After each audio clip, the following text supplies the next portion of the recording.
there is something that ASP knows about that gun. There's an information he knows that's trying to cover. Because he knows very well if that matter gets to Shaba, the area commander, he will unravel the mystery of that gun. Because the gun, it has a number, but they have filed the number of it.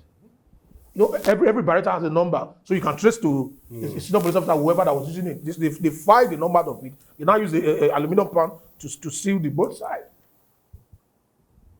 So that tells you that Ogbegbe knows what transpired. He knows the history of that gun. Because I see no reason you unlife a young man that was not struggling, that was even telling you he was ready to tell you that he will take the supplement where the friends they are. He wasn't telling you that, please, anything you want, he will take you to anywhere they are. That's enough reason for you to, now you've used this one to destroy a full investigation that would allow you to recover more ammunition. But where this gun came from, there are other guns there. If the report of the judicial point of inquiry on police brutality at that time, in 2020, had been fully implemented, we would not be where we are today.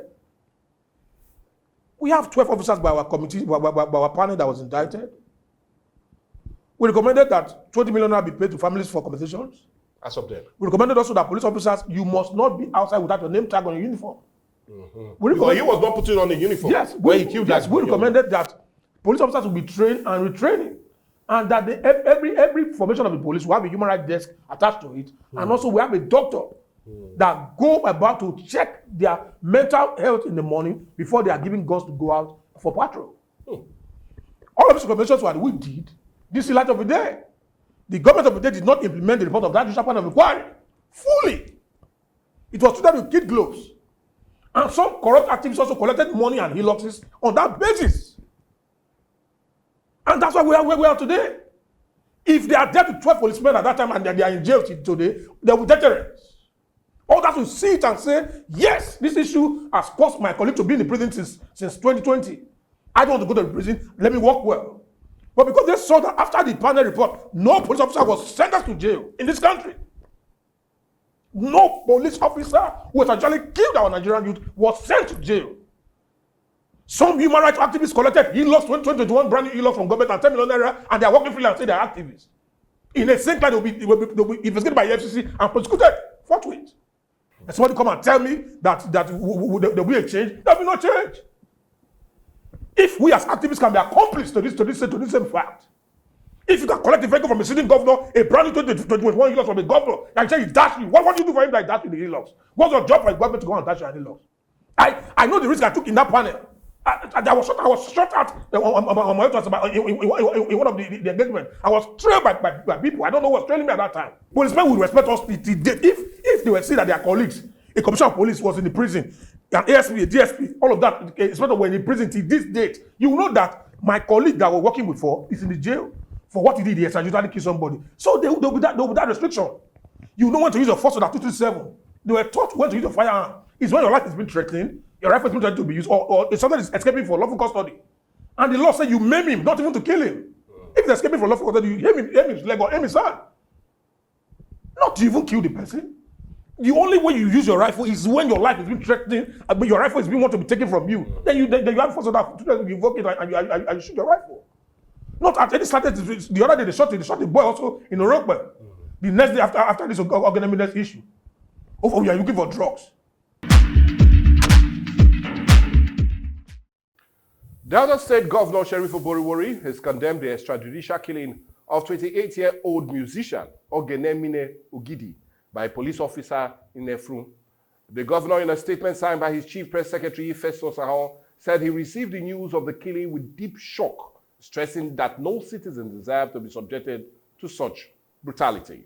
He described it as barbaric art and a grave violation of the sanctity of human life. The killing of Mine Ogidi by ASP Nuhu Usman is unwarranted, unprovoked, and barbaric. It is unlawful and a grave violation of the sanctity of human life, the governor said. He also extended heartfelt condolence to the family of the deceased, reaffirming that the safety and dignity of every citizen remain paramount under his administration.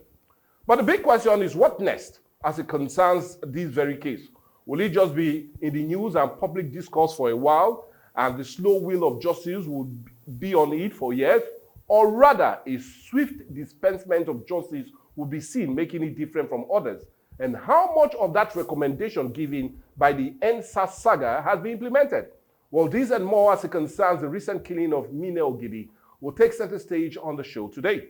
And that is extrajudicial killing and a call for justice and true police reform. That is what we're having as a major discourse today on the show. We're talking about the extrajudicial killing of that very young man in Delta, and a call not just only for justice, but true police reform. So at least we do not go through this route again. But anyway, talking about government response, that's what we'll be looking at as much as we're looking for real justice as it concerns the killing of this very young man. And to help us talk about this is no other person but the senior special assistant to Governor Sheriff Oboriwori as it concerns human rights issues. And we're talking of no other person, but I like calling him Comrade Kelvin Ejumudu. Good morning and welcome to the show. Good morning, Mr. Ray. Thank you for having me. Good morning, our esteemed viewers. Well, anyway, our Deltans will be really interested to know how far, especially as it concerns government involvement in this, knowing that Oghenemine Ogidi is a citizen of this great state. And not only that, the show of love, especially from Deltans, when that very incident happened, is overwhelming. And you really agree with me. But before we go through the route of what government has done and intends to do, let's really come back to that unfaithful day, that very Sunday.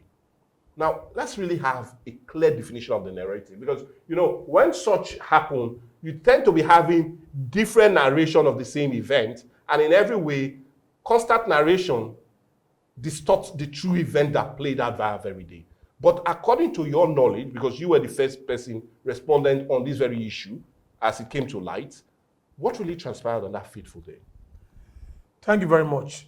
First, I would like to extend my deepest condolences to the Ogidi family on behalf of the state government and also the SSA community, human rights community. We extend our deepest condolences to the family of Oghenemine Ogidi. No family deserves to lose their son through such a brutal experience and extrajudicial processes. Having said that, I would like to set the record straight here. Okay. I do not owe brief for the police. I'm speaking as an activist. Okay. I do not also owe brief also for the family as well. Okay. Because they own to their own views. But the truth of the whole matter will be stated here, clear and direct.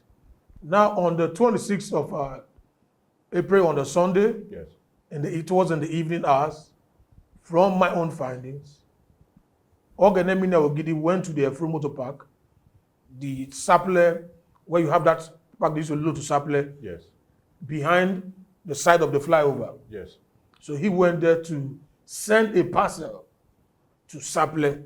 Okay, send. Yes. Not receive. No, he didn't go to receive. Okay. He went there because while speaking like this, I've met with the police authority. Okay. I've met with the management of the park. Okay. And they all gave me their own narrative of what transpired. They also have a video evidence. Okay. The park to show when he came. Okay.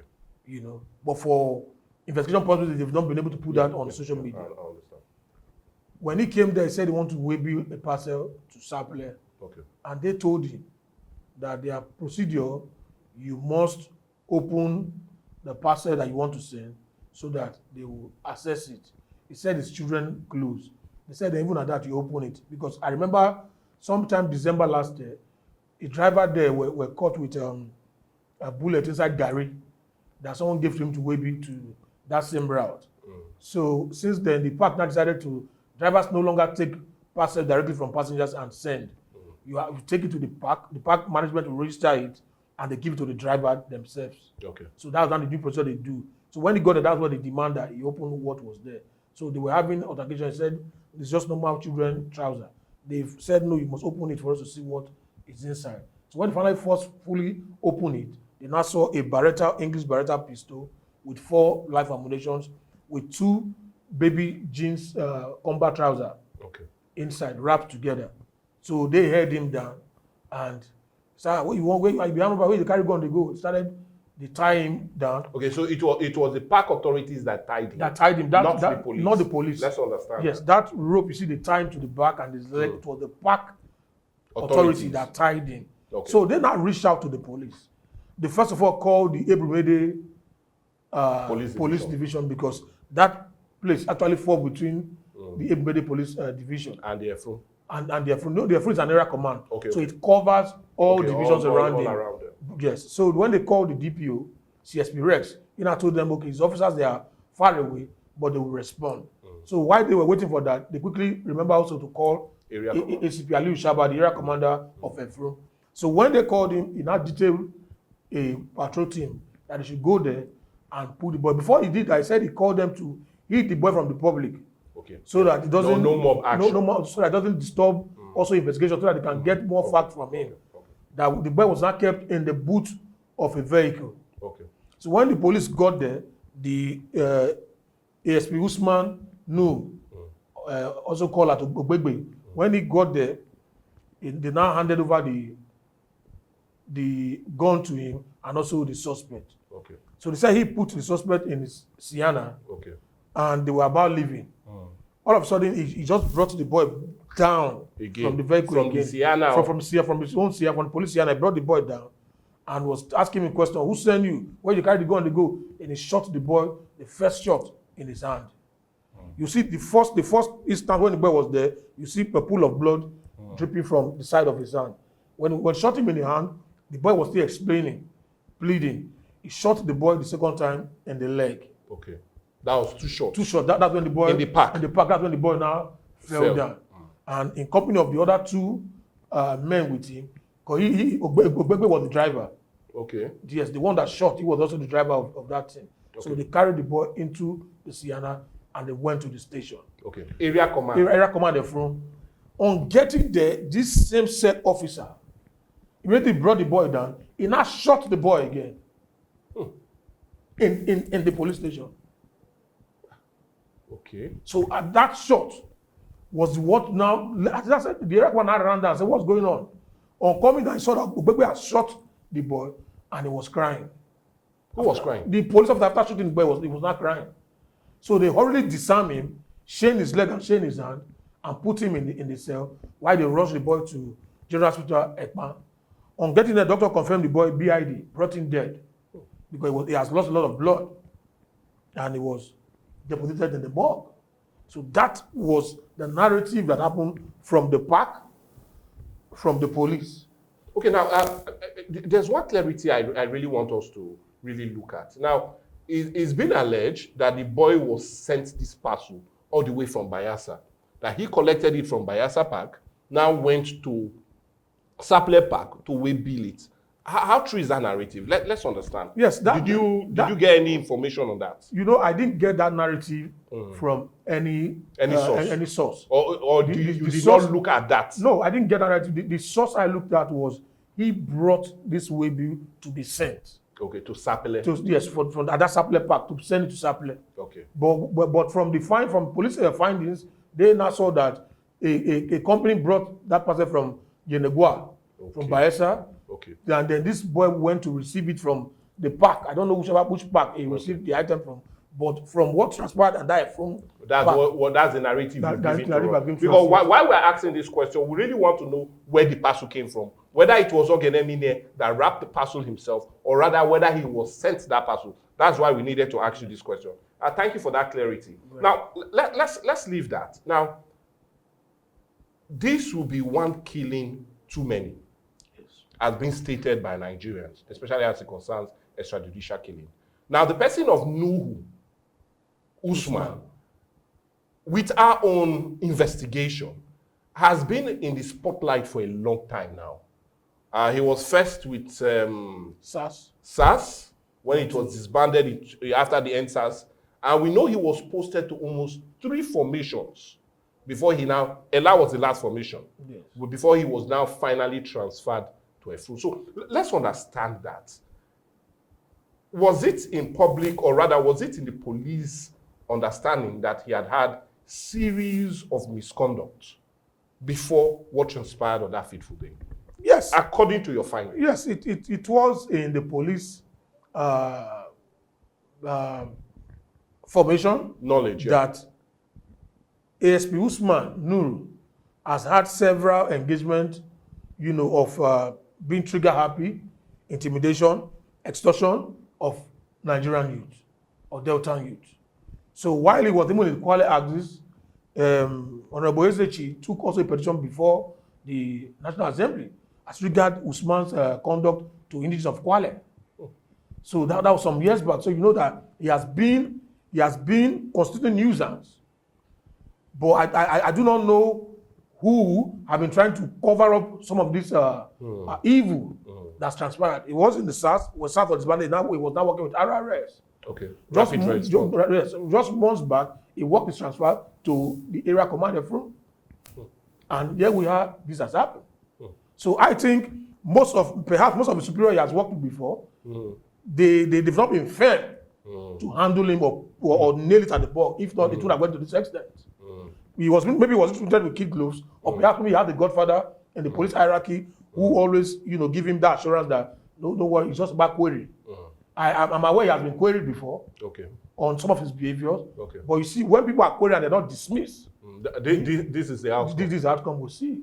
And this is one of the most barbaric scenes I've experienced as an activist in the Nigerian context, where on the broad daylight, a suspect who is not trying to escape from lawful custody, you shot at him. Who's not armed? You shot at him at the park. And at close range. And you still went to the station and also shot him at this person. It's a simple thing. There's something ASP Usman knows about that Beretta pistol. That made him act that way. Because there's nothing you will tell me, after the two shots you shot this boy at the park, you still went to the station and shot him. And that was the final one that unlived the young man. Because it was in a close range. So there's something he knows about this gun. There's something he also knows. Maybe the boy have opened a secret to him while they were in the car on transit. Because the boy never gave up at the park. So while they were going, I think maybe out of the fact that the boy is looking for help, or okay, let me just spill it out. He must have told him something in the vehicle that led to him killing the boy at the police station with that last shot. Because I've never seen where a police officer will be so trigger happy that even you are under an area commander. You shot somebody in the public, you also shot him also in the station. And the boy was already helpless. So why? There's something he needs to be investigated more. Aside dismissal and prosecution, we must investigate to tell us what he knows about that English Beretta pistol. Okay, and now let's return back to the park. We'll look at all of this scenario. Let's return back to the park. Now, in waybilling, if you are going to send a waybill to a certain person, with my little knowledge, yes, is the number of who will receive it will definitely be there, either on the waybill or be given to the park authorities. Yes. In your own knowledge, was there any number given that the waybill was going to, in your own findings? Or have you not checked on that? Yes, in my own findings, they've not gotten to that part where I will say, okay, write the number out.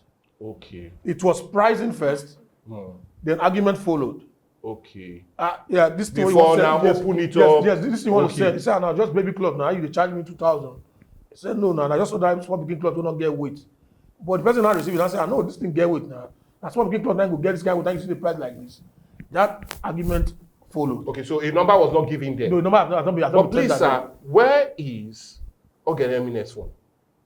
Oghenemine's phone and his mother's phone is with the police. Oghenemine's phone and his mother's phone is with the police, because from the mother's narrative, she said on that fateful day, Oghenemine had borrowed her phone. No, he has borrowed time from the subscriber. So if he recharge, they're going to take back that money.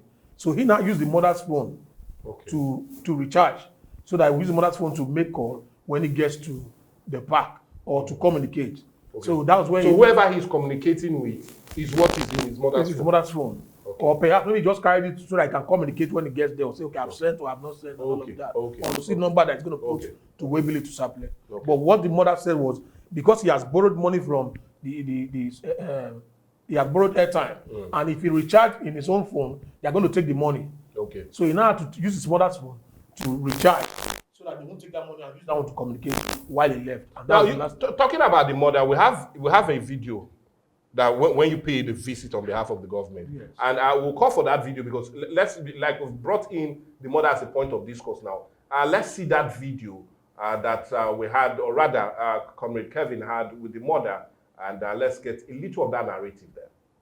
Good evening, Deltans. I'm here with the mother of late Mine Ogidi, who was extrajudicially killed by a police officer, ASP Usman.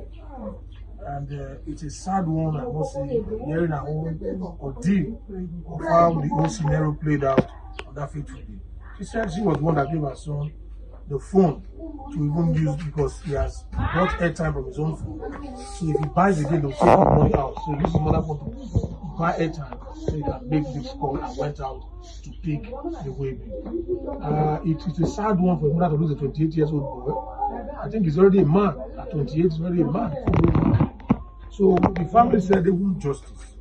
And justice will stand for them to ensure they get justice. Nobody has the weapon of violence. In the words of the IGP, the uniform is not a yardstick for you to kill somebody. Even a criminal that is caught in the act of criminality has right to fair hearing in the court of law and verdict to be passed. You just taking a life, broad daylight like that, a Nigerian youth, a veteran is an aberration. And we are standing by the Ogidi family to ensure that they will get justice in this matter. We will not back out, we will not be deterred. My name is activist Kelvin Ejumudu, SSA to the Governor of Delta State on Human Rights. And we are saying justice for late Mena Ogidi. God bless humanity. Thank you. Well, anyway, that was the mother of the late Oghenemine. And you can see the sadness that really resonates in that very family at the moment. And we're on Atlantic TV and Media and TV. We're also sending our heartfelt condolences to the family. And we're really, just like what Comrade Kelvin said, justice is what everybody is seeking for. But let's come back now to you, Comrade Kelvin. We had a narrative also that this will be the second son that is being killed by the police. I don't know if you had that understanding with the woman, yes, if she gave you that narrative. Yes, the mother did. She said 2022, 18-year-old son, that usually he goes out sometimes with his friends and he doesn't come back. That is not an armed robber, but is stubborn, like normal youthful exuberant. So on that fateful day, he came back and there was bullet injury in his body with cartridge. So they took him where he will be receiving treatment, and the police came there to carry the boy from there in the early hours. Like the next thing she heard was that her son is dead. So extrajudicially, they killed him. But she said the police at that time gave a narrative that the question of gunfire, and that's when the boy passed. So it's a sad one, and it's worrisome that 2026 again now, I have a 28-year-old son also, who also have gone down the line extrajudicially. Okay, now let's now come to the issue of what the police have done thus far. I want us to come there. Yes, we heard he was immediately arrested, like you said, by the commandant of area command, Shaba, and he was also, like we know, that the Inspector General of Police have dismissed him. Where is that narrative now? And we want clarity as it concerns other officers that were with him. Where are they at the moment? And what really transpired, or what did the police do in every way? Swift, because we also heard in our introduction that the governor commended the Nigerian police for swift action as it concerns the perpetrator. Let's understand all of that. Yes. Personally, I must commend the IGP and the Police Service Commission for their swift response to this matter. They didn't bother to start wasting unnecessary time, like we used to see, whereby he would be in detention for like 6 months, and when the matter died down, the next thing he would be posted to another state to start working as a police officer. No. When the issue got to the table of the IGP, immediately he ordered that ASP Usman and his team be brought to the force headquarters. Abuja. The reason is this: the CP cannot dismiss a senior police officer. Okay. Nuru is an assistant superintendent of police and ASP. Okay. So it can only be dismissed by the Police Service Commission or recommendation by the IGP. Yeah. Hence, they were carried to Abuja. If it were to be an inspector or a sergeant, the CP can take that authority, dismiss, or a corporal dismiss, and and all of that. That's why they were moved to Abuja. And as luck ran out of them, on that same day, the area commander took them to Abuja. The chairman of Police Service Commission was also in the hall waiting. So it made it swift. He has heard from all of them. He has heard from the commander. He has heard also from the officers what happened. Yeah, why did you shoot the young man? I said, don't know what came over him. I said, okay, fine. So the convention was swift. While the IG was recommending for dismissal and prosecution, the police service commission also approved. And yesterday they were paraded at the force headquarters. All of them were paraded, except the two anti-court members that were identified on that video that they are still at large. At large? They are at large. They were not part of people that were paraded. Okay. Yes. And is there, are they also being sought out for at the moment, in your own knowledge? Absolutely. They have been sorted out for, because a conspiracy also held them. Because so it was one of them that was setting the bullet. That picked the pellet, even when it seized at the chamber. When it detached the magazine from the rifle, one of them helped him to hold it, and he rocked down. The other one that was still inside fell off. He picked it for him and helped him to fix it, and gave back the gun to Ogbegbe before he finally fired the boy and the leg again. So those two anti-court members, they are also accomplices in this matter. Same charge that goes for Ogbegbe will go for them as well. Because if they had said, no, don't do this, or head back the magazine, or head back the gun, it would have been maybe they have, or call their office. They call immediately to say, okay, disarm him and hold the rifle to yourself. I'm coming there. This whole situation we would have found ourselves would have been averted.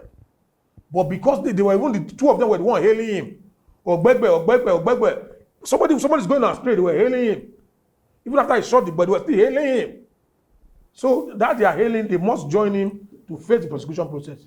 So that in their next life, when you see something going wrong, you try to avert it as an officer of the law. Not shunting your person into doom. Okay. I really want us now to look at the persecution of Nuhu and his cohorts. I rather call him his cohorts. Yes. Because they are all together in this. And let's really look at it. But before we do that, I'll plead with you to hold on. We need to also get a narrative, because there's something that's also in the front line that's circulating. And as the body of the late Mine has not been deposited in the morgue, but been seized by the Nigeria police. How true is that? I think that's a lie, and also a very wrong narrative. Because even the first time I heard also, when someone posted, they said police have secretly buried. Okay, even buried. That's what I saw on social media, that the police have buried the cup of disease. I was like, why would the police go and bury the cup of disease? So I also reached out. I called the commissioner of police. Okay. And he said, okay, they're going to make the family have access to the body, that the body is in the morgue. Okay. I said, okay, I also want to be there. Okay. Because what you see with your own eyes, you can testify. So they called the family reached out to me. We all moved straight to the morgue at General Hospital Ekpan. Okay. I entered the morgue as well. We all entered, the family entered, they identified the corpse, they turned it side, we saw that all parts of the body is intact. Okay. He was the one, the police saw him, the family saw him, I also witnessed it. All the family members that came, there were about 6, they all witnessed it and we saw it. And then the elder brother also now gave a speech that yes, really they've seen their brother is in the morgue. So that narrative of police have gone to hide the body to bury him is okay. I'll call for that video, because also let's see it ourselves. And let's hear from the brother himself, and then let's really get our discussion going. Let's see that video. Mr. Victory Ogidi, the elder brother to the late Oghenemine Ejumudu. Yeah, I'm here at Ekpan General Hospital, the morgue here, and I've seen my brother. I've seen the corpse. So I will use the opportunity to appeal to the government and our judiciary system. We want capital punishment for this. We want justice. Please do this for us. Give our family closure. Let us see justice, not hear about it. Let us see it and let it be done speedily. Please do this for us. Well, anyway, a call for justice, just like what the brother said, is what we are also seeking for, rather having to today on Dialogue. You do know on Dialogue, we treat every issue, and indeed we do not shy away from it, and hence we might be really one of the first media outfits that will be bringing this directly to you, especially as it concerns the killing of Oghenemine Ugidi. Now let's come back to you, Comrade Kelvin Ejumudu, and look at all of the narratives. Now, yes, a call for justice. Yes. Nigerians are already worried. just like you said, the narrative is always, oh, dismiss the officer, or okay, arrest the officer, let everything go down, later redeploy him. Yes. That's even the feelings of many Nigerians. Yes. But do you see this happening, number one? Not My at- first question. And a follow-up question to that, how really swift will be justice on this matter? Are we not going to have a lengthy court case? Yes, to follow. The family will not get tired. Every Nigerian will now get tired. Hence, we always say the will of justice is always low, especially when it concerns such extrajudicial killings. Hence, Nigerians are already tired of it, and indeed are not in every way palatable with the outcome of it. So let's understand this, all of it. Your first question is, I do not see ASP Usman Nunu being redeployed to any part of the country to serve as a police officer. He has been officially dismissed from the Nigerian Police Force. He has been pushed for prosecution to the Attorney General of the Federation's office for prosecution. Already, that was done yesterday. So he's no longer a police officer. He's now a civilian.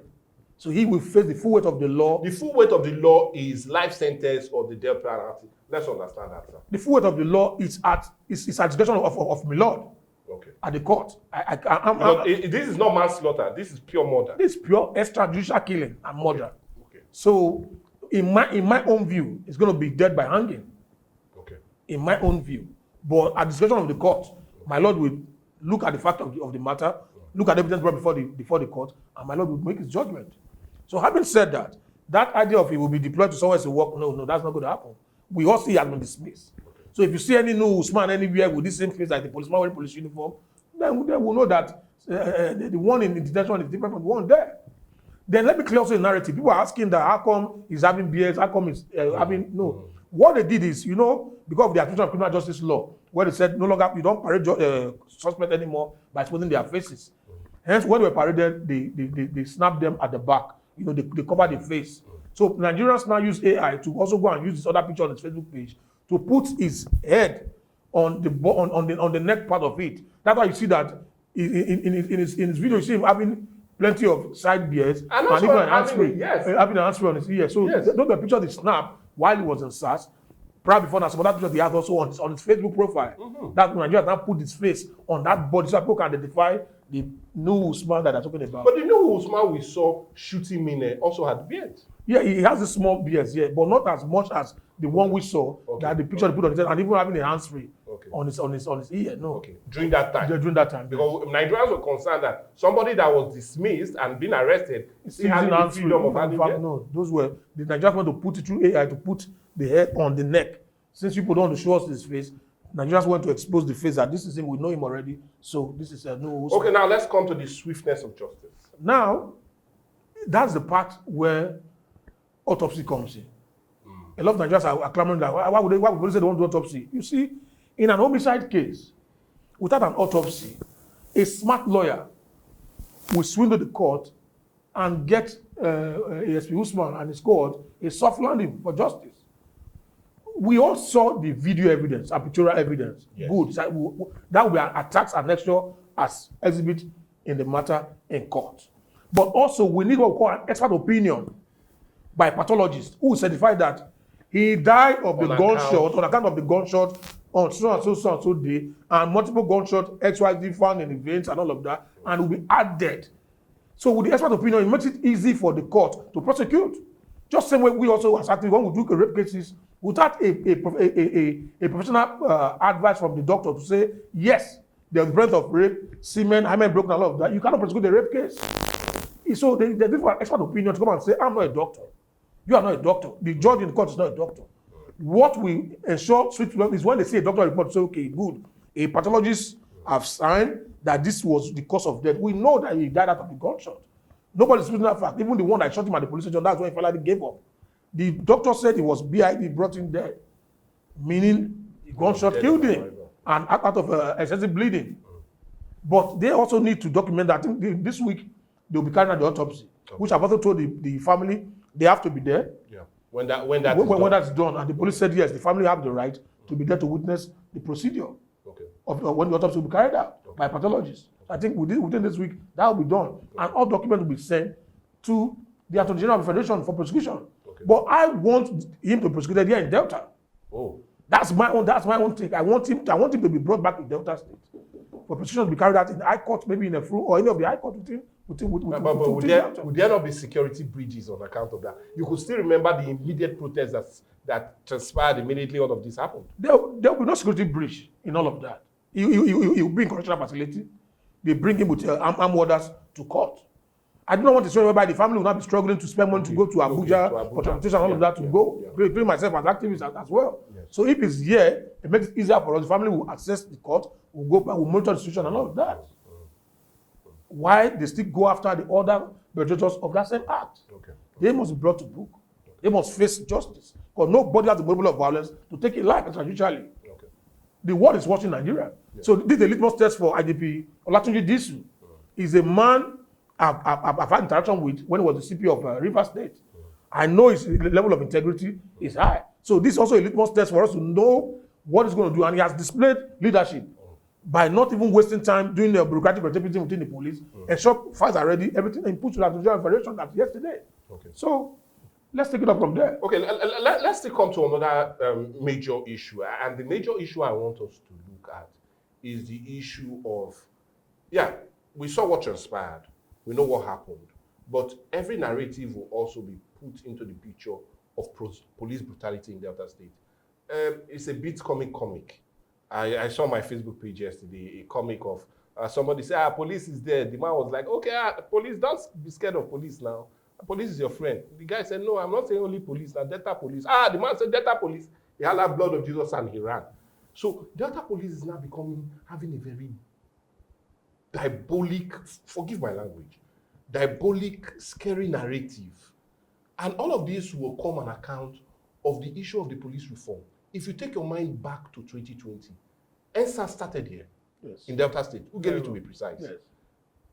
We've had a series of killings. Just 2 weeks back, we heard also that a young man was chased and he got drowned in the river on account of also police brutality. So let's understand, how far has those recommendations, which I know that you were a major part of, as it concerns police inquiry, yes, I know you were a major part of it during that period. Yes. So let's look at the recommendation. Have these recommendations been implemented? Do you feel a lack of this implementation is the reason the Delta State Police Command has this very strong, oppressive look, especially from the eyes of the public? Yes, I would like to say, without missing words, that if the report of the Judicial Panel of Inquiry on police brutality at that time, in 2020, had been fully implemented, we would not be where we are today. We have 12 officers by our committee, by our panel that was indicted. We recommended that 20 million be paid to families for compensations. As of then. We recommended also that police officers, you must not be outside without your name tag on your uniform.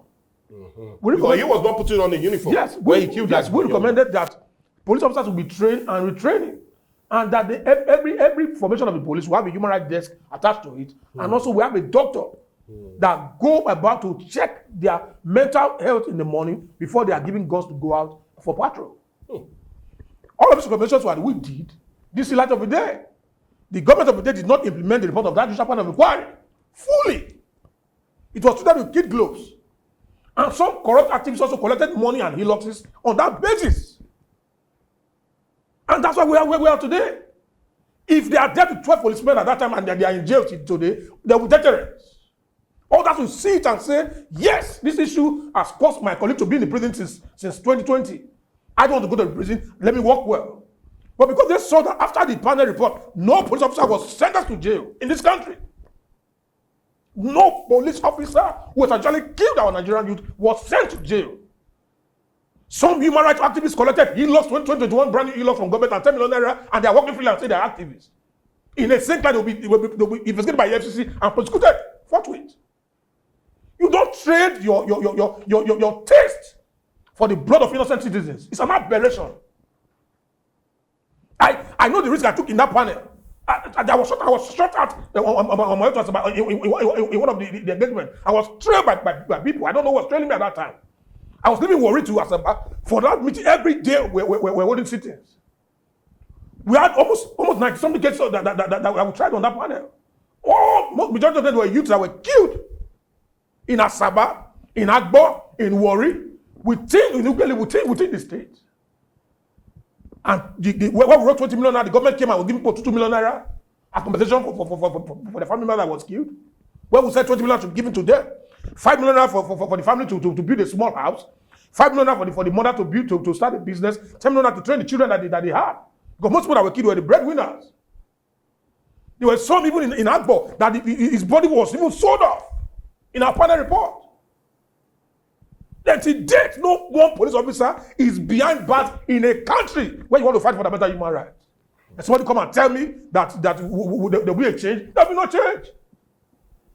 If we as activists can be accomplices to this same fact, if you can collect a vehicle from a sitting governor, a brand new 21 hilos from a governor, and say he dash you, what do you do for him that he dash you the hilos? What's your job for a government to go and dash you the hilos? Okay, so now let's. We must change our ways as the people to correct I understand your anger as it concerns this. I truly understand, because if all of those recommendations were followed through, we will not be having all of this. See, policemen will respect us. If they were saying that their colleagues, a commissioner of police was in the prison, an ASP, a DSP, all of that, especially when in prison till this date, you know that my colleague that we're working with is in the jail for what he did. He extrajudicially killed somebody. So there will be that restriction.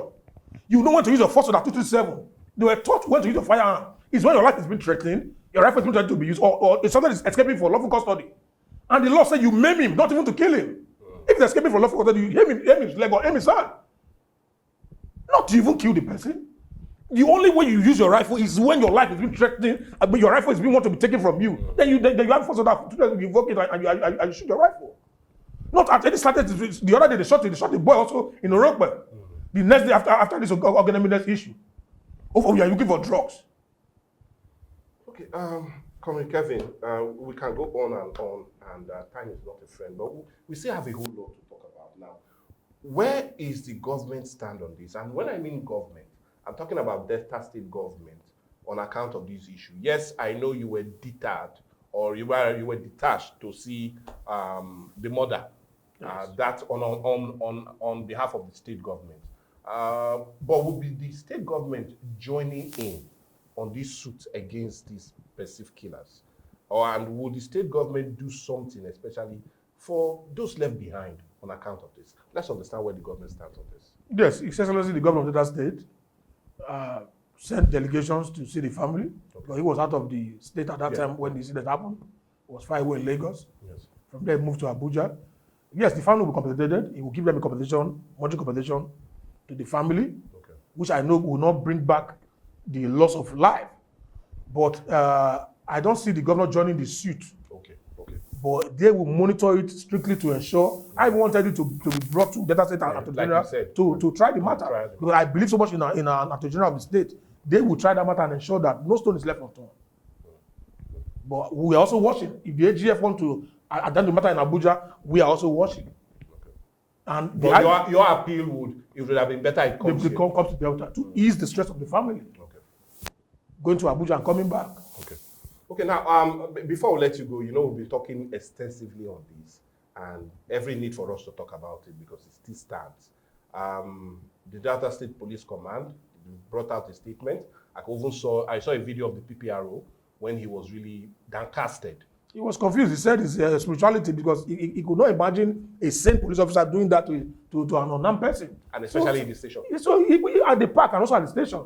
So even me, I keep wondering, what must have led? That's why I said there is something that ASP knows about that gun. There's information he knows that's trying to cover, because he knows very well if that matter gets to Shaba, the area commander, he will unravel the mystery of that gun. Because the gun, it has a number, but they have filed the number of it. Every barretta has a number, so you can trace to a senior police officer, whoever that was using it. They filed the number of it. They now use the aluminum pan to seal the both sides. So that tells you that Ogbegbe knows what transpired. He knows the history of that gun. Because I see no reason you unlife a young man that was not struggling, that was even telling you he was ready to tell you that he will take the sapling where the friends they are. He wasn't telling you that, please, anything you want, he will take you to anywhere they are. That's enough reason for you to, now you've used this one to destroy a full investigation that would allow you to recover more ammunition. But where this gun came from, there are other guns there. Where these guns came from, there are other guns and ammunition within that area. So if you allow the boy to even take him off the radar, and that's the instruction they gave him from the station, don't allow a lot of people to see the boy. Bring him to the station. Because when a lot of people see him now, the person in Saple might even hear that they don't arrest him for you and he will run away. So quite the boy would have been convinced how they come now, they come Saple, I don't the way you don't do okay. Then they hold that person. They get more information. Because the local government of Saple was even kidnapped some weeks ago. Yeah. And now you're sending the same gun also to Saple. We don't know who they want to use it to also go and kidnap. And there are court fights also in Ogara, in Mosoga and Saple. So the irony still remains. They must, in fact, I feel they should investigate Ogbebe's phone. If he'd answer a call on that, within that minute he unlived that young man, if there was a call he answered. Because if there was a call he answered, they'll say, okay, now me send them, just do it for me. Let them check, let them write to service provider to give them his call log from that within that evening, between when he killed him, if he made any call, received any call. Because I'm still baffled why he killed that young man on that day. After shooting him at the park, you still went to the station and shot him. There's something hidden that we do not know. But I pray we'll unravel it. Well, anyway, I pray we really would have time, but we don't. But my happiness is, at least as the case progresses, we always have you here to intimate us on what seems to be happening. And on that note, we really need to thank you so much. I'm talking about no other person but the Senior Special Assistant to the Governor on Human Rights Issues, Comrade Kelvin, my close friend, Comrade Kelvin Ejumudu, for really taking your time.